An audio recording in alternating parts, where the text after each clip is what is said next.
know you heard me on the radio. Flexing. She loved the sound of my voice, it's the best thing. Daydreaming of the jazz all day. Pick up the phone late night with Larry K. I know you heard me on the radio. Flexing. She loved the sound of my voice, it's the best thing. Daydreaming of the jazz all day. Pick up the phone late night with Larry K. Miami Dolphins fans, I am here with you live, your host Larry K, host of Phin-Addict Fury, to discuss the heartbreaking loss. The Miami Dolphins go down to the Buffalo Bills 30-27 in an absolute back and forth tough game, AFC East rivalry battle up in Orchard Park, New York. Beautiful day for football. It was in the 50s. Tough game for the Miami Dolphins, a team that was at 2-5, really needed to claw back and get to 3-5, give themselves a chance in that middle of that really bad AFC East. As we know, the Jets have won. They are 3-6 now, and their fans think they are probably Super Bowl bound at this point, given how they played. Obviously, that's kind of funny, but that's how the Jets rock. But the Jets did have a good game, so we're kind of in a tough position where we needed to keep some pace, and we failed to do that. First and foremost, I'll say I've obviously been long a skeptic of Tua Tagovailoa. I haven't seen him rise to the occasion. I haven't seen him do things we need him to do in the clutch. This game, first game this whole season, I'll be honest with you, Tua had a really good game. Hats off to the young man, Tua Tagovailoa. Not only were his stats good, and everybody's always harping on Tua's stats. Well, his stats this, his stats that. His stats were 25 of 28, 231 yards, 2 touchdowns, no interceptions. Stats are good, and we love stats, and G is in the building here. G is in the building. He's going to cook up a rant, so make sure you tune into G's rant. You always got to love G's rants. Listen, the super chats are open, guys, and you got to subscribe. If you haven't subscribed yet, the channel is growing like wildfire. We are up to 2,500 subscribers. We got to get to 3,000 subscribers. Click that subscribe button. Click that like button. Let's grow Fury fam. And remember, join, become a member. G is you're going to get access to G's stuff, access to my written column. You get preference when you're here. I highlight your comments, preference on the panels. Become a Fury fam member and help support the channel. Help the channel to continue to grow. The reason the channel is here, the reason I'm here to come to you live, the reason I'm able to broadcast to you every week is because of supporters. So click subscribe. Please click the join button. Become a Fury fam member. It's very cheap, and you get access to behind-the-scenes things.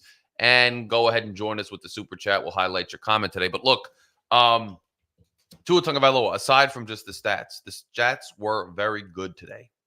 But it was beyond the stats. It was the eye test. Tua today, in doing what he did in the last drive and working with his legs to find time and find room and then hit the open receiver, running for first downs but still protecting his body, making excellent throws when he needed to make those excellent throws, scanning the field and not just going to his first or second read, not just relying on timing. On the road, in a hostile environment. Now, this wasn't late in the year. This wasn't cold weather, but it's still a really good showing from Tua Tagovailoa. Now, where does this leave us overall, though? Because now you have a quarterback who had a good game, but it's one good game out of the 8 games we've played. I think this was his first good game. Granted, he didn't play for 4 of them. But we still lose, right? And hats off to the Bills, and Shake Money's in the house. What's good, my brother? He is a member and obviously a co-host and has his own content. So make sure you tune in to Shake on Thursdays for the happy hour. And we will be with you this Tuesday for Larry, Lucci, G, and Shake. But what do you do when you have a back and forth game against the division leader Buffalo Bills? And hats off to the Buffalo Bills, right? They made plays when they had to. Their quarterback, Josh Allen, made plays when he had to. Their team came up on offense when it needed to. Their kicker, who was struggling, comes through with a 61-yard field goal at the end. I didn't think he was going to make it, I'll be honest with you. There's a lot of talk out there about whether McDaniel should have tried to ice him and whether this is another demerit for Mike McDaniel. I will say that, you can't really play Monday morning quarterback on the icing the kicker thing, right? You could call timeout and try to ice him and he misses and then he makes it the next time. Or you could choose not to and he makes it or misses. It's really hard to Monday morning quarterback like icing the kicker. So I'm not going to hold that against him. It is what it is. You make the decision, you live and die with it. I'm going to give hats off to the Buffalo Bills kicker, though, for nailing that field goal. So the Buffalo Bills do what they need to do. Josh Allen, 25 of 39, 235 yards, 3 touchdowns, 1 interception. And that interception was a thing of beauty, absolute thing of beauty. The way he came down with that interception was just absolutely awesome. Jalen Ramsey coming down with that interception just shows what a playmaker he is. But where do you go from here when you're 2-6? Yeah, it was a spirited game. Yeah, it was a close game. Sure. But where do you go from here with a game like that? The team is still 2-6. The team still has not gotten it done. There's no moral victories when you're 2-6. There just is not. There's no moral victories at 2-6. You can't celebrate 2-6 like that. So you can't take a moral victory from this loss because you are way down in the standings. You're way down in the standings in your division. You're way down in your standings overall. And so you can't take a moral victory. So where do we go from here? I still stand by that the GM needs to be fired. I still stand by that we need a regime change in Miami. And now you saw a glimmer of hope from your quarterback position where he looked pretty good in that. My man John's in here. What's up, brother? You see some glimmer of hope there where the quarterback played pretty well. And like I've been saying all along, I'm not taking a position on what the new GM should do in terms of quarterback. What do I think? I think I have thoughts on Tua's limitations and Tua's strengths and what he's good and bad at and what he could do and what he can't do. I know what I would do if I was the GM, but I'm not going to dictate what a GM should do or tell you guys that anybody should. Bring a GM in here and let the GM decide what to do with the quarterback. But we need to change the regime. We are 2-6. A spirited loss is still a loss. When you're 2-6, it's bad. If you were 4-4, if you were in the mix, then a spirited loss could be a good sign of things to come. But when you're that far down in the standings and you're 2-6, and this is really the first game you've had where your offense really clicked on all cylinders out of 8, it's not enough for me to be happy with. It's not enough for me to celebrate. Your defense is still not really great. And, that's where you are. Phil, another Fury fan member in the house. Phil, what's up, my brother? Says Tua had a good game. Tua did, in fact, have a good game today. We said that. He had a good game. Zoe in Vegas said Tua's been good for 2 weeks. I disagree. Tua last week had a chance to seal the game on a drive and failed to do so. He fumbled a snap, and he did that in this game too, but he made up for it this game. Last game, he botched a snap, and this is becoming a trend for him. And last week, it cost us the game. That was the difference in the game, was the 2 points. So I don't agree that he had a great game last week, but I do think he had a very, very good game this week. It is what it is. You take it and you put it in the average, right? You got to admit Tua had a really good game. You got to be happy Tua had a really good game. It's got to be encouraging that Tua had a really good game, but it's one good game and we still lost. So not his fault that we lost, but at the end of the day, it's still a loss. This team is 2-6. The tackling is atrocious. It's a soft team. And it's interesting because as much as I want to say it's a soft team, when you look at the offensive side of the ball, the offensive line is playing pretty good in the run game and is mauling guys in the run game. And so for all we want to say that it's a soft team and it looks soft on defense, on offense, the team is mauling people in the run game. I thought the running game really did a good job of carrying the team today. Tua played excellent, and it's not to take anything away from Tua, but it's not like Tua had to drop back and throw the ball 40 times, to keep that game close. He only had to throw it into the 20s. And so, it's just interesting how good the run game did to keep us in this thing and keep us going back and forth. Devon Achane, 12 carries for 63 yards. Raheem Mostert, 10 carries for 56 yards. They're both averaging over 5 yards a carry. And that speaks a lot to the offensive line. There are holes being opened in this running game that you could drive a truck through.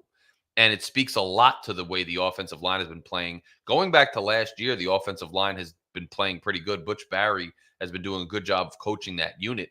And this year, we started off with an offensive line that was the backups from last year. And I led the charge to say that I wasn't satisfied with the moves we made in the offseason in terms of going into this season with the offensive line. But the offensive line has been doing good in run blocking. Now, they had struggled in pass blocking, but today their pass blocking really wasn't bad. I also think part of that is Tua making good reads when there's pressure coming. He was able to get the ball out and get it to the right guy, and he was able to move his feet and make things happen, which we haven't seen much for him. So overall, as much as I want to call it a soft team, you got to give props to the offense, and the offense did what you want them to do, and it was nice to see. But the defense is soft. The defense cannot make tackles when they need to, and I want to say that even throughout this entire season, when a good call is made by the defensive coordinator and guys are in position in the backfield to get the other team in a bad, behind the sticks, this team has failed to do it. They have missed tackles. Even if the guy's getting 3 or 4 yards, it could have been a 3 or 4 yard loss. But this team severely, severely struggles to bring guys down. And a lot of the reason Buffalo was able to keep pace, and this was a back and forth game, was our defense just absolutely struggling to bring guys down when they had the chance to do so. And that's going to continue to be a problem with this team. One of the many problems we have is the defense not being able to bring guys down. The other thing is Raheem Mostert, once again, despite averaging over 5 yards a carry, despite looking good toting the rock, he fumbles, puts the ball on the ground again. It cost us dearly as we're moving the ball early in the third quarter. It looks like Miami's going to set the tone. And if Miami goes down and scores there, instead of giving the ball to Buffalo for Buffalo to go down there and get points, Miami probably wins that game. So there's always something. And when you win as a team. When you lose as a team. I've been saying that. Now, whether the quarterback has struggled or played well, whether the defense has struggled or played well, whether the O-line has struggled or played well, it's a team win, it's a team loss. And right now, this team is 2-6. The quarterback had a very good day today. The running backs and offensive line in the running game had a good day today, but the defense doesn't have a great game. And so here we are again. And remember, the Bills are on the other side too, and the Bills are a good team. Josh Allen is a really good quarterback for a reason. He's a playmaker. Jalen Ramsey makes a play on him with the interception, but Josh Allen goes down and makes plays. That touchdown throw was good. And then you're looking at the Miami Dolphins again. At the end of the day, they're an undisciplined team. They're an undisciplined team once again. And Mike McDaniel, that's an indictment on him, right? The penalties. Chop Robinson's a rookie. Josh Allen got him with the cadence there, but there were other penalties. Poyer going in with helmet first on a pass interference call. That field goal from 61 yards never happens because it's 67 or 70 yards if we didn't have that penalty. So that's difficult to deal with. Overall, this is still an undisciplined team that suffers from penalties and self-inflicted wounds. You have the Chop Robinson offsides, which that I can't chalk up to coaching. That might happen with a rookie getting fooled on a cadence. He's pumped up. He had the sack a couple plays before that. You understand that could happen. But, then very next play, Poyer with the helmet to helmet, when he otherwise would have been a great play. They didn't flag for DPI, so you would have gotten them into a fourth down early. You would have had a chance to get the ball back. They would have had to punt the ball, and you would have had a chance to drive the ball with time on the clock and win the game on your own field goal. We're not able to do that. So just all around, really still a 2-6 team that you can't really be too thrilled about. Now, Seiler's injured. You have some injuries. Chubb's obviously still out. But going into this season, Miami had a lot of expectations. And what were some of the concerns? Well, concerns were they soft? Were they undisciplined? Were the signings proper? And could Tua stay healthy? Well, so far, Tua has been out more games. 4 games we've lost. He's been inconsistent. The coaching has left a lot to be desired. We finally get some wide receivers involved today a little bit, but they're still lacking. We're not seeing those big plays as that we saw last year. The running game has done much better, but now you're not using, those deep threats as well. I thought the throw to Tyreek Hill down the sideline, which ultimately got us in position for a field goal, that could have been a touchdown. A little underthrown. You can't hold it totally against Tua. That happens in games. Sometimes it's underthrown. He still got him the ball. It still created a huge play. So you still got to give him his props there. But there were just, at the end of the day, there were enough miscues and enough things we didn't do that we lost the game. And for a 2-6 team, you can't have a moral victory and say, ooh, we just fell short. For a 2-6 team, that's your best performance yet, but it's still a loss and you're still 2-6. So things still need to happen. Things still need to change. There are still problems with this team. And it's really evident at this point, you can't have a moral victory. I will say this. Of all the signings I really didn't like, I don't think OBJ has been a great signing. I really still think we should have had an impact player on defense. Could have kept Andrew Van Ginkel. I think he might have changed this game too. An impact player who can tackle on defense would help this team and might have equaled 2 more wins already, which would have put us at 4-4. So it's frustrating that we have OBJ who's not doing much, almost fumbles. He's lucky his shin was down. You can't tell me that Wilson couldn't have done that as a third receiver. You can't tell me River Craycraft can't do that as a third receiver. I'm not sold on that signing. But one signing I say I really did like was the Jonnu Smith signing. Jonnu Smith so far has been as advertised. I like how they're using him in the passing game. He had an excellent block there on the edge on a long run. He has been really a huge weapon and an asset. But what's frustrating about this team, what's really frustrating about this team is that they're not putting all the pieces together, right?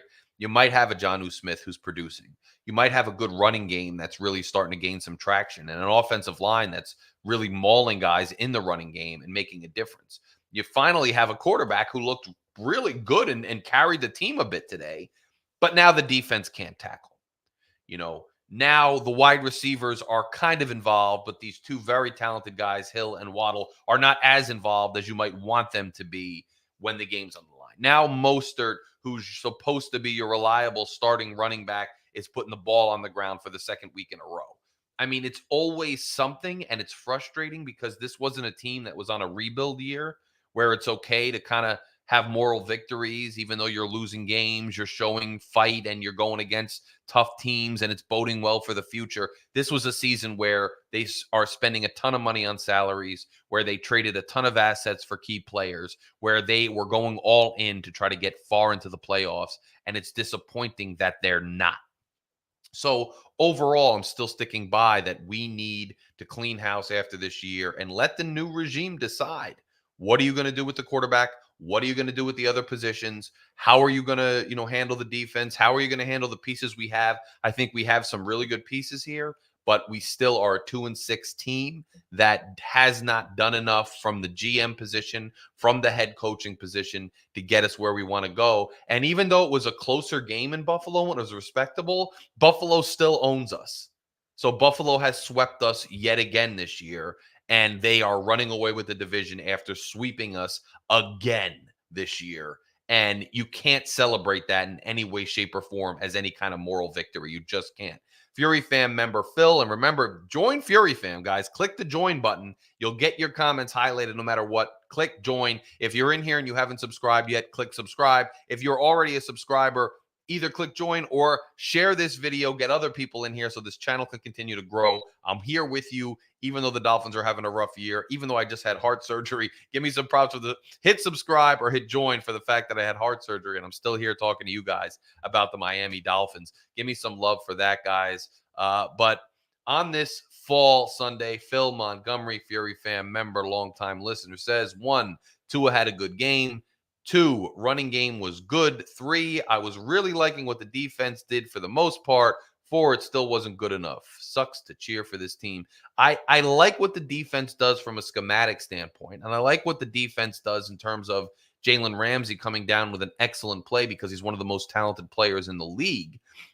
And then Fury Fan member Phil says, also welcome back, Larry. Glad you're recovering, and I appreciate that, Phil. Truly do. At the end of the day, I like some of what the defense is doing. Quite frankly, all season, I've liked what Weaver's done with the defense. I've liked how he's called the defense all season. I thought plays were there to be made game in and game out. Guys are in position in the backfield or at the line of scrimmage to bring down offensive players, and we've just failed to do it. So schematically, I like what the defense is doing, but execution wise, I don't like what the defense is doing. From an execution standpoint, I really have not been impressed with the defense. And that's a big reason why we lost the game today. When you can't bring guys down, you're going to struggle. And the other team is going to put drives together. And once again, this defense has failed to bring guys down when it needed to most. This defense has made mistakes when it did in inopportune times. The Poyer penalty was devastating to the Dolphins' chances to win this game. And when it comes down to making plays that decide close games like this, the Buffalo Bills, they make those plays. They get down the field. They kick the 61-yard field goal at the end of the game to win it. And the Dolphins don't do that. And that's why the Dolphins are 2-6 and they're a bottom feeder in this league this year. And that's why the Bills are 7-2 and they're running away with this division. And until things get better and they play complementary football all around, nothing's going to change. It's a weird game to sit up here, right? It's a weird game to talk to you guys about the Dolphins because normally I'll be sitting here and just raging, right? Just I can rage. This sucks. That sucks. We suck. Everybody sucks. I can't do that today because the team didn't suck today, right? The team played a decent game, right? On the road, the quarterback had a really good game. The quarterback played one of the best games I've ever seen him play as a Dolphin, honestly. And it's not like he put up crazy numbers or anything, but he just played a good game and he made plays outside of the system. The offensive line played well, the running game played well, but the defense didn't carry its burden. And the Bills made plays and they're a good team. But I can't even sit here today and rage. I can't sit here today and just stomp my feet and yell. But at the same time, I can't sit here and celebrate a moral victory because we're 2-6 and we still didn't make plays when we needed to seal the game. And the defense still came up with bad penalties that hurt us multiple times, not just on that last drive, but there were penalties on other drives where the Bills scored that brought us down. And so I can't sit here and have a moral victory. I can't sit here and be all excited about where this team is right now. They're 2-6. And at this point, I'm out of answers. I can't even rage. I just have to say it is what it is. They're not a good team. They lost again, and it's one shining light in an otherwise really disappointing season, and it's not good enough to have a decent showing when you get swept again by a division rival. That's still a failure this year. It's still a failure on the year. So I don't know what else to say. I think coaching leaves a lot to be desired. I think the GM leaves a lot to be desired. And I still think we're headed towards a regime change, although I don't know. I don't know because this guy runs things.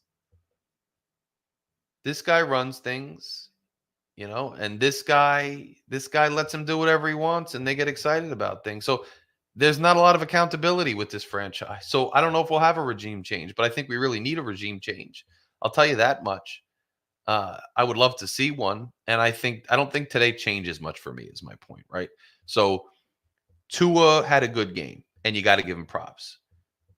But one game doesn't change my overall outlook on Tua right now. And this isn't going to be a Tua bashing session because you don't bash a guy when he has a very good game.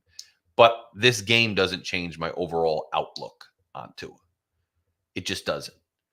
His comments last week about, getting a snap isn't so easy. You're probably on your couch eating chips. It's like he botched another snap today. And it's like, those people that are out there saying he's such an amazing guy. He's so humble. He's such an incredible guy. Not when you're making comments like that. And it doesn't mean he's a terrible guy for making that comment. I mean, go ahead, man. Be salty. Make your comments. Talk that junk about fans and their chips. I mean, go do it. I don't care. But I'm not going to sit here and act like you are a saint when you're doing those things. So, great game from him today. And I hope we see a lot more of Tua doing those things. But we've seen him have some good games before in the middle of the season. And when it counts, it hasn't shown up. So this loss is definitely not on Tua at all. But this performance in a loss does not change my overall perspective on this team and what I think needs to happen, which is I still think you need to tear this thing down. I think you built it around this coach, this quarterback, this philosophy, and overall it's been a failure. Last year when they were good and they were in the mix, they ultimately failed to win the division. They ultimately failed to win a playoff game. And now this year they reloaded, they ran it back again. And this year, they're still not good. They're 2-6. So this build, this philosophical construction of the team, this iteration and this chapter in Dolphins history, as of right now, is still a failure. And I don't think this performance today and this moral victory that some might want to give us changes my perspective on where I think this team is. And I think this team is not in a very good place. This team is 2-6. It's at the bottom of the standings, and it needs a complete overhaul. If this was your best effort, it wasn't bad. It was fun to watch. But if your best effort is still a loss, then your best effort is not good enough when you're 2-6. I'm sorry to say. They were desperate and they still lost the game. That's tough to deal with. And Tom says he's so disappointed as a Dolphins fan. Hope they rebuild this sucky team. iDog says defense doesn't have the pieces to function properly since we have to prop up the offense and the team is poorly coached. Yeah, the team is very poorly coached. Chef Jew is in here, a moderator. What's up, my brother? Shaking my head, another loss. And that's where we are right now. Yeah, at the end of the day, and G's telling us we got a rant. We got a G the Legend rant coming. The G rant is coming your way today. I will get that rant up today. So you guys will hear one of G's rants today, which is always fun. That's the one thing you can look forward to, even when the Dolphins lost, is this channel. This channel bringing you content. This channel bringing you rants. This channel talking to you through a loss. So that's why you should hit that subscribe button. Join, become a member. Hit that join button and help out the channel, man. But we will have that content. Yeah, I'm calm. Tom says he's calm. I'm calm. I mean, there's no reason to be. You can't be angry today because it wasn't that crazy, but it still wasn't good enough. And iDog says Tua played well, but that fumbled snap was bad. Imagine if we score on our very last drive. Yeah, yeah. And John says 1 score and 4 years ago the Dolphins won a playoff game, right? So it's been a long time since the Dolphins have won anything of note. And it's just getting frustrating. I can't sit back and be happy about this this loss, just because we had a decent showing. We're 2-6. The season's over. It's been over. But this was kind of like if you had gone up to Buffalo and you had performed the way they performed today, and Tua played the way he played today, and they had come away with a win, this would have been and could have been a season-changing game, right? This could have completely changed the season. This could have pivoted and made the season, memorable and given us a fighting chance to make some noise in the conference and in the division.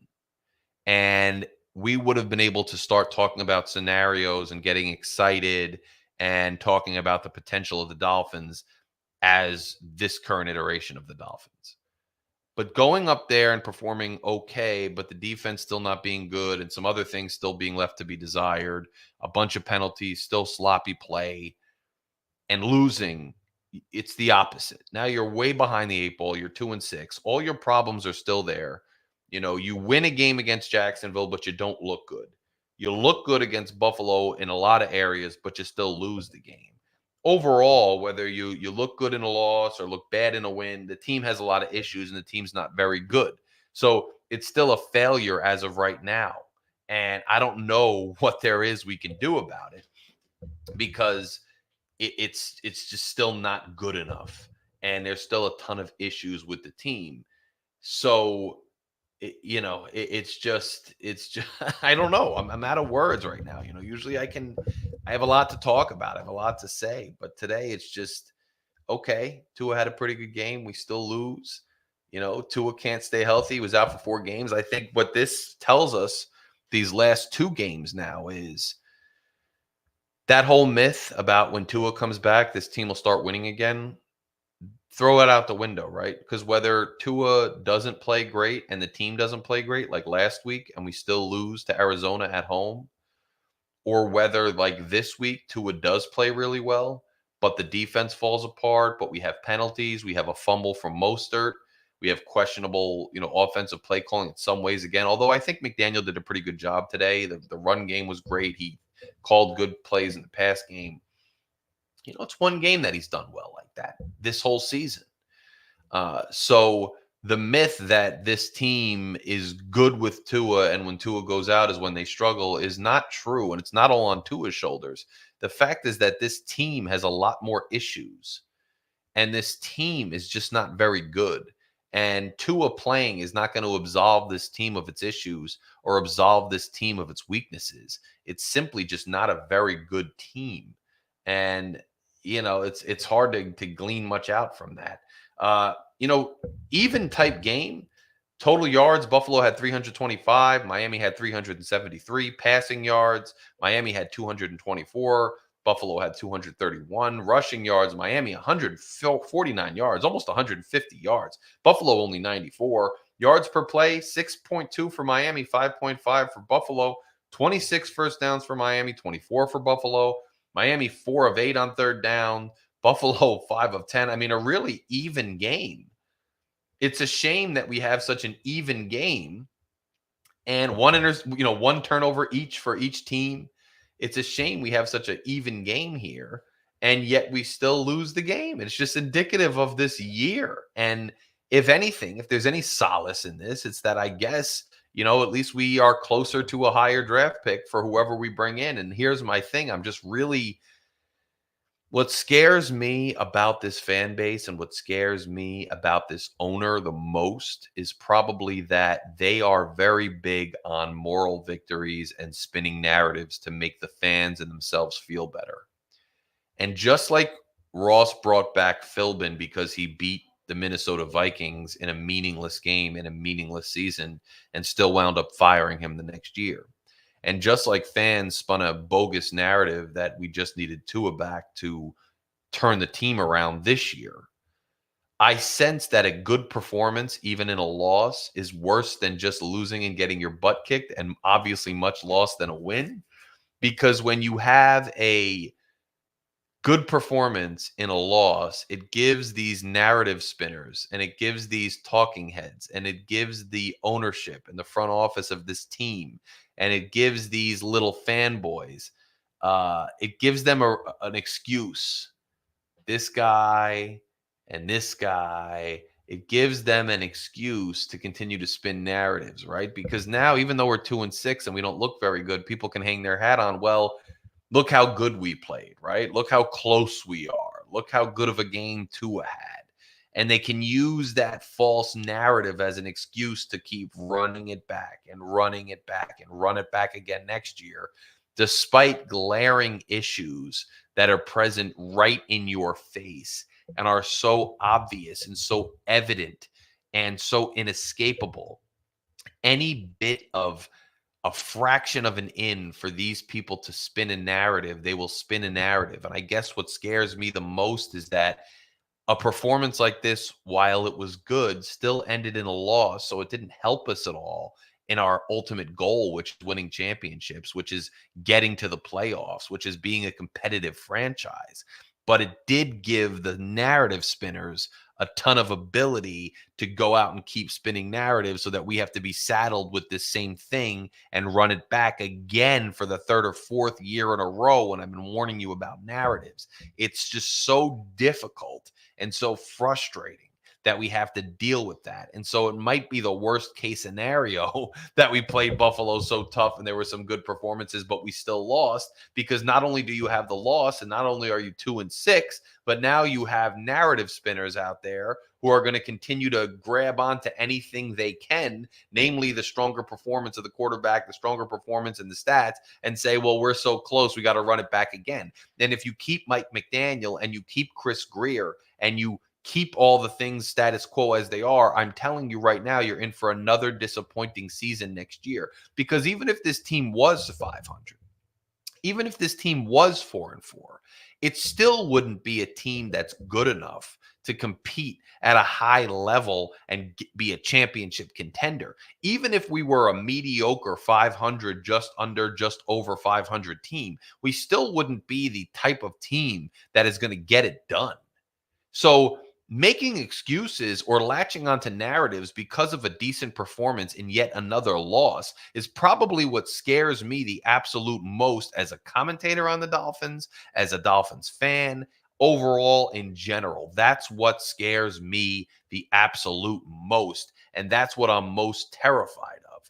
And, G says we scored too quick. I mean, I don't know. I mean, yes, we scored too quick, but there was no real possibility there where you could really there was no real possibility there where you could play games with the clock and try to run it all the way down, right? There was almost 2 minutes left in the game and you had to score because you had to tie the game. And there was no world, I don't think, where you could really play with the clock. Now, if there was 1 minute left or one even and change, 120 or something, then maybe you could play games with the clock and be tactical and then try to score. But with where the clock was, I think you kind of had to just try to score and then play defense. And let's be honest, we played defense. The first play that Buffalo has after our touchdown was a sack. And our second play, they got no yards out of it. I think it was an incompletion. So they're coming out 3rd and 14. And then Chop Robinson, just undisciplined, flies off the edge on a cadence. And I can't blame coaching. I said that before. I can't blame all those things for that. He's a rookie. Josh Allen's a veteran. Josh Allen gets him on a cadence. Okay, it happens. But then the next play, Poyer, who again, another signing I just don't like. What was wrong with Elliott? What was wrong with our guys last year? Why do we, that's the thing too with this front office. There's an old phrase and everybody's heard it. If it ain't broke, don't fix it. The Miami Dolphins love to fix things that are not broken. And they love to break things, like to not fix things that are broken. And it's just such a nightmare. Like you jettison AVG, who was a great playmaker. Wilson was a decent wide receiver 3. I mean, I know he takes a bunch of heat because he's paid a good amount of money. And I know that people blame him for Tua's duck of a pass last year, but he was a decent wide receiver 3. And then you have other options at 3. OBJ, you bring him in for no reason. You jettison AVG. And you cause those problems. And then you have decent players in the secondary. You bring in a Jordan Poyer. What good is Jordan Poyer doing you? And now Jordan Poyer goes out and gets you a pivotal penalty when you were really in good position. That's an incomplete pass. That's not a DPI. That's an incomplete pass. That's good defense, other than the fact that Jordan Poyer runs headfirst into the guy. And he's known for that type of nonsense. We never liked him when he's at Buffalo for those reasons. You go out and sign him for 1 year. Why? Why do you do that? You had a decent secondary. I can't get down with this front office because of the things this front office does. You look at it. Yes, this was a tough loss. Yes, this was a good performance by a lot of players on our team. Yes, Buffalo just pulled it out at the end because Buffalo's a good team and they know how to win and we know how to lose right now. But when you look at the small intricacies of the way we built this team, the small intricacies of the coaching, the small intricacies present here, there's a reason why we lose games like this. And Jordan Poyer flying into a guy head first is one of the reasons of why is he even on the team? Why do we go up and get a guy like him? That could have been a longer field goal, could have been a punt, giving the Miami Dolphins the ball. When you start stacking up these small mistakes, you start seeing what the problems are on this team. And Miss Fins is in the building. What's up? Shout out to Miss Fins. Make sure you go to subscribe to her channel. Make sure you watch her. I listen to her a lot of mornings. It's great to wake up to. She's very consistent. Unlike me, who's got 1,000 things going on, she's very consistent. Great Fins channel. Check it out. And she says this one loss is tough to take. Yes, this is a loss that's tough to take. And I was just saying it's mostly tough to take, in my opinion, because we perform well, but we also lose. So I'd rather lose decisively and just get our butts kicked. So at least there's no question about where we should go as a franchise and what direction and trajectory we have. Now that we have a loss where we're still 2-6, we're still not good, but we have some good performances there. It just gives these narrative spinners more fodder to continue to stay the status quo and to continue to stay on the same path. And we're just going to get more of the same results. I was saying, whether you're a 500 team or a bubble playoff team, or you're absolutely crappy at 2-6, it doesn't really change the fact that you're not a playoff championship contender. And if you're not a championship contender, then you're in, not where you want to be. So I don't care that we played well and we wound up 2-6, or if we played bad and we were, 3-5. It doesn't really matter. Either way, we're not a championship contender. So either way, you got to kind of recalibrate and maybe do something different with this team, which I'm just not sure that the people in charge of this team are willing to do. Guys, if you have not done so, click that subscribe button. Click join, become an official member of Fury Fam. You get access to my written column. You get on here, highlighted comments. You get preference on the panels, and you get to support this channel where I work hard for you to bring you content to be on here live. At the very least, click that subscribe button. Share this with your fellow fans. And California King Finn did bring up a point that I was thinking about during the game that I forgot to bring up, actually. Poyer plus Cam Smith. Cam Smith young guy getting his legs under him, but he has not been good either. He's been getting beat all over the field. He had 2 penalties today that were costly. He's missed tackles himself. Just the guys we're rolling with, I'm not loving right now. And I know we have issues, at corner and safety. Holland's got the injury, but just again, you can give yourself a moral victory all you'd like, but when you're 2-6, you lost once again. Buffalo has swept you once again. You have to start looking at the reasons and the problems with this franchise, and you have to understand that this team is poorly constructed and that there are people to blame for why this team is nowhere near a contender. In what is it now? What is it now?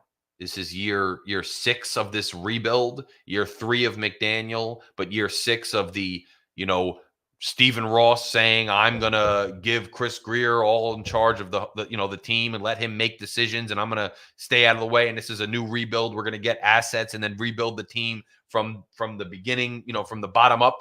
And now we've totally gone away from that philosophy. We've traded away assets. We're paying guys salaries out the wazoo. We have a head coach who's built a system around 1 or 2 players that he can't even get the ball to those main players much anymore in Hill and Waddle anymore. You bring in a guy like Jonnu Smith, who's a great signing. You use him a decent amount, but you probably don't even use him enough. You go out and get an OBJ who doesn't make an impact at all. You jettison guys on defense. You can't hold the defensive coordinator long enough, just like they were saying about Flores couldn't hold an offensive coordinator and couldn't bring a guy in. He can't bring in a good defensive coordinator and keep consistency there. So how long is this rebuild going to go on where we're not doing anything and we're not getting anything done? I'm genuinely curious. I'm genuinely curious about how long we're going to do that. And Phil says, Storm Duck is clearly better than Cam Smith, so why did you blow a draft pick on Cam? Channing Tyndall, too. It's just, it adds up, right? For everything you think is some brilliant coup with Chris Grier, bringing in this guy, trading for that guy, a lot of the guys he brought in have now had injury troubles. A lot of the guys he staked his tenure on can't stay on the field and are inconsistent. A lot of the guys, the home run picks, they're home run picks, right? Jalen Waddle, not hard to pick a guy from Bama who Tua had a rapport with, who had a great skill set as a wideout. Not hard to pick him. Jalen Phillips, you pick him, really good edge player, love him as a person, love everything about him, but he had injury problems coming out of college, and now, he's in doubt. He has catastrophic injuries now over and over, and it looked like a great gamble last year before he got hurt when he's playing at a high level, but he's got injury issues. Bradley Chubb, injury issues. So then take away the guys with injury issues because you choose to take a gamble. You fail on almost every one of them. That could be a problem, but take it out anyway. Take out the guys that are home run picks that you're probably going to get a good guy out of when they're higher draft picks, right? Now put the analysis on Chris Grier with guys that count, right? Where your bread and butter is. Not the home run hits that are easy to make because they're high draft picks. Not the guys that you're staking injuries on. Give them a pass for that just for the purposes of this conversation. The guys that Chris Grier has to analyze, has to get his reports from his scouts, his scouting department, mind you, that he's in charge of, and then make a decision on who to draft. You have Noah Igbenogany. You have Cam Smith.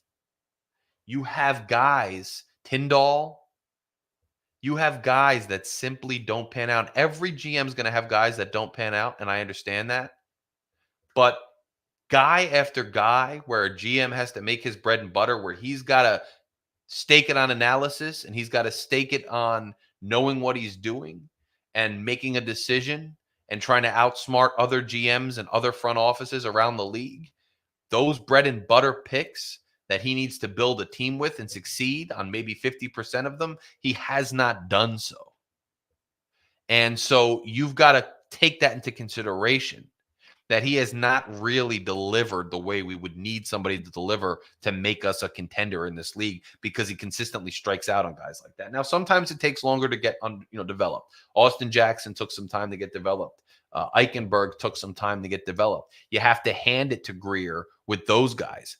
But then even the guys Grier hits on, even the ones that were no-brainers that he hit on, like Christian Wilkins or, a guy like Robert Hunt, these guys he develops them, they do well, and then he sends them on their way. He doesn't make aggressive offers early enough in the process to keep our homegrown talent that's good. AVG hits on him, and then he's gone. You know, the guys he hits on the most, he lets walk. And the guys he misses on terribly, we see on the field for the Miami Dolphins for a year or two too long, longer than they should. He's stubborn about the guys that aren't good, and the guys that he hits on, his own guys, he lets walk. I mean, there's just so much wrong with the way that this team is run, the philosophy, everything else. It's just got to change. And I'm not going to sit here and give a moral victory because they played okay in a loss, but they're 2-6 and it still wasn't good enough. And we're still where we are. And guys, click subscribe, will you? Click the subscribe button. Join Fury Fam, will you? Scotty Potty says, so now we are going to credit this team for playing good. If they would have played like this against the Colts, Titans, and Cardinals, I mean, come on. Yeah, exactly. I'm not going to sit here. Scotty, you said it right. I'm not going to sit here and give us a moral victory. We're 2-6. We were swept once again by division rival Buffalo. Buffalo absolutely owns us. Buffalo owns this iteration of the Dolphins in every way, shape, and form. I'm not going to give a moral victory when we're 2-6. But the problem is with this fan base, and the problem is with this team is you got these guys. These guys. Dolphins stand out here. These guys are going to give that moral victory. They're going to spin the narratives. All we're going to hear this week, I go to Big O, I already know what's happening. Tua's really good, though. Oh, that's the kid. That's the kid we need. Now just change the coach, change this little thing, change that little thing. Next year, he plays a full season. They're already going to do it.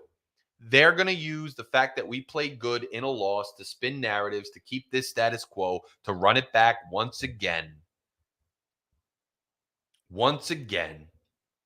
And we are going to be stuck with this. So I'm happy we had a good showing and it was a fun game, but we still lost the game. It got us no closer to our ultimate goal. It got us no more respect against the Buffalo Bills. It got us no closer to having a meaningful season. It gave us no more answers about where this team is other than that this team is not good enough. It didn't do anything to move the needle other than to give the Dolphin stands. And let's coin that. Let's start. Dolphin stands, right? Stan, I write you still ain't calling. Dolphin stands, hashtag Dolphin Stan. We're about to coin that phrase. We coined Fury Fam on here. We coined Mr. Magoo for Stephen Ross. We're about to coin Dolphin Stands, the dudes who spin the narratives, the dudes who just can't wait to have a loss but see some stats or even see an eye test like today. And Tua did play good today, man. I ain't going to lie.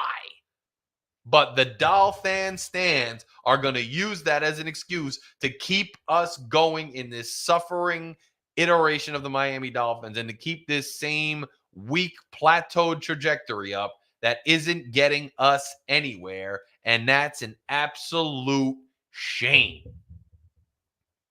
So we go into this game with a chance to turn the season around or a chance to finally have everybody admit that the Bills own us terribly and we don't have anything that it takes and we should clean house. And we leave it to the Dolphins, for us objective fans who spit truth, leave it to the Dolphins to totally screw up, 100% screw up our opportunity to get any clarity, right? Because not only did we lose and we didn't get a chance to turn the season around, and we didn't get an injection of adrenaline into our veins to keep this season meaningful. Not only did we not get that, but we also didn't even lose decisively enough to try to finally bring the Dolphin stands to reality and say, admit that this team is just not good. We need to clean house. Let's just tank. We didn't even get that because the team played pretty good, especially the offense, even though they lost. So now the Dolphin stands get to still tell us that everything's great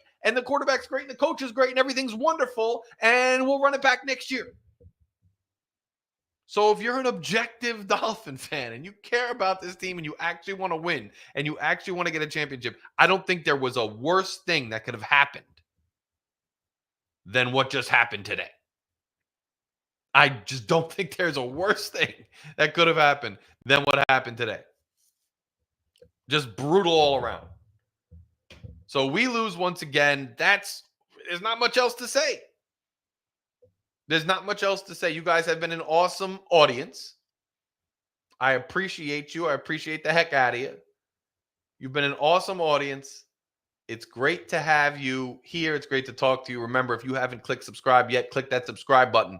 Join us this Tuesday at 7. We will be live. I'll be with the guys, Lucci, G, and Shake at 7.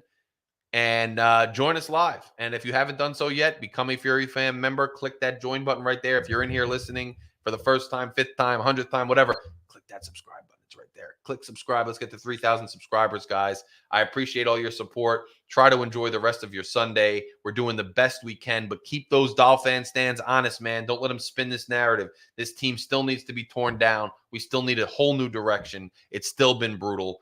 Anyway, Larry K is going to go try to stay sane for the rest of his Sunday. I appreciate all you guys viewing. I appreciate all your guys' support. I appreciate you listening. Fury Fan will be back, but this is just a down time. Tough loss today. Hats off to the Bills once again, and we are back in below purgatory. Talk to you guys on Tuesday. See you later. Shake, shake, shake, shake, yeah, yeah. Shake, shake, shake, shake, shake money in the place.